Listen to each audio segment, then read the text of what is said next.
Página 7. 10 errores filosóficos, Mortimer J. Adler, 1985.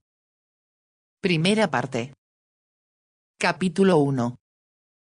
La conciencia y sus objetos. 1.1. ¿Con qué elementos pensamos?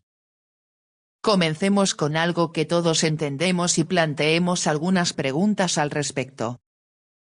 A estas preguntas se dan respuestas opuestas, incorrectas y correctas. Cuando dormimos y no soñamos, estamos inconscientes. Cuando nos describimos como inconscientes, en realidad decimos que no somos conscientes de lo que sucede en el mundo que nos rodea, ni siquiera en nuestros propios cuerpos, no captamos nada, no somos conscientes de nada, nuestras mentes están en blanco o vacías, no experimentamos nada o vivimos un intervalo de tiempo inexperimentado.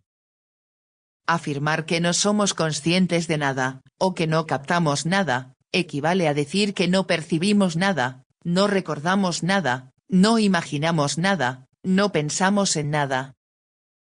Incluso podríamos añadir que no percibimos ni sentimos nada. Ese conjunto de palabras percibir, recordar, imaginar, pensar, percibir y sentir, prácticamente agota los actos que realiza nuestra mente cuando estamos despiertos y conscientes. Cuando ninguno de estos actos ocurre, nuestra mente está en blanco y vacía. En ese caso, también se podría decir que no tenemos percepciones, recuerdos, imágenes, pensamientos, sensaciones ni sentimientos. A primera vista, parecería que mucho de lo anterior es repetitivo. Parece que repetimos lo mismo una y otra vez. Pero no es así, como pronto veremos. Entre las diversas afirmaciones anteriores, algunas conducen a respuestas correctas y otras a respuestas incorrectas a la pregunta fundamental, ¿cuándo estamos conscientes, de qué somos conscientes? Permítanme plantear esta pregunta de otras maneras, ¿de qué somos conscientes? ¿Qué estamos experimentando o de qué tenemos experiencias? La palabra crucial en todas estas preguntas es la pequeña preposición de. Gramaticalmente, requiere un objeto. ¿Cuál es el objeto que proporciona la respuesta a todas estas preguntas relacionadas?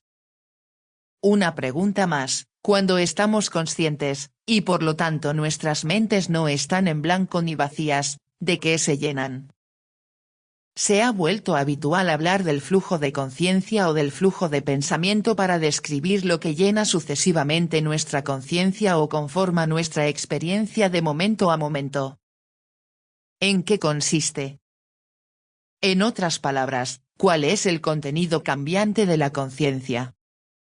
Una respuesta a esta pregunta se da usando la palabra idea para todos los diferentes tipos de cosas que llenan nuestras mentes cuando estamos conscientes. Esta palabra ha sido utilizada así por los filósofos modernos, en particular por John Locke, quien introdujo el uso.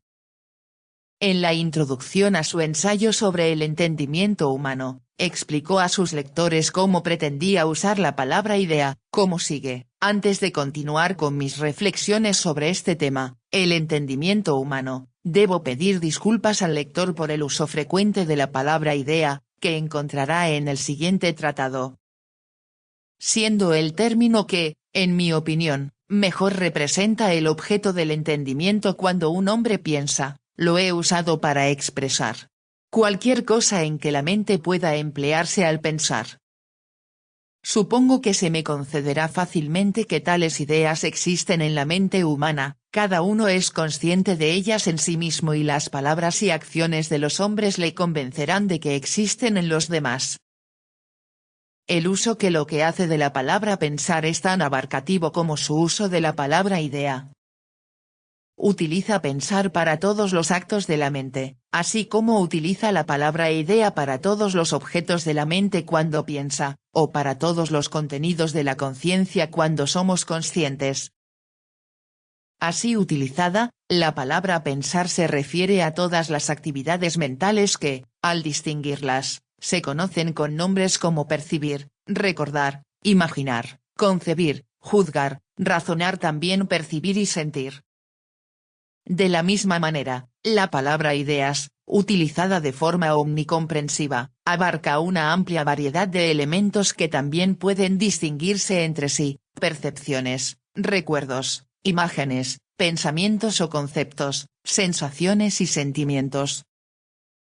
Sería injusto para Locke no afirmar de inmediato que sí diferencia estos diversos elementos, los cuales agrupa bajo la palabra idea. También distingue los diferentes actos de la mente que aportan ideas de todo tipo o que producen ideas para que la mente sea consciente. Concedamos esto, pero aún queda la pregunta de si Locke los distinguió correctamente. Esto, a su vez, nos lleva a la pregunta crucial que nos ocupa: ¿cuáles son los objetos de la mente cuando es consciente de algo? La respuesta errónea a esta pregunta, con todas las consecuencias que conlleva, es el error filosófico que aborda este capítulo. TV escribe: ¿qué es lo que conecta a un pensamiento con otro? ¿Cuánto tiempo dura ese lapso brutus, donde un pensamiento está desconectado de otro? Página 9.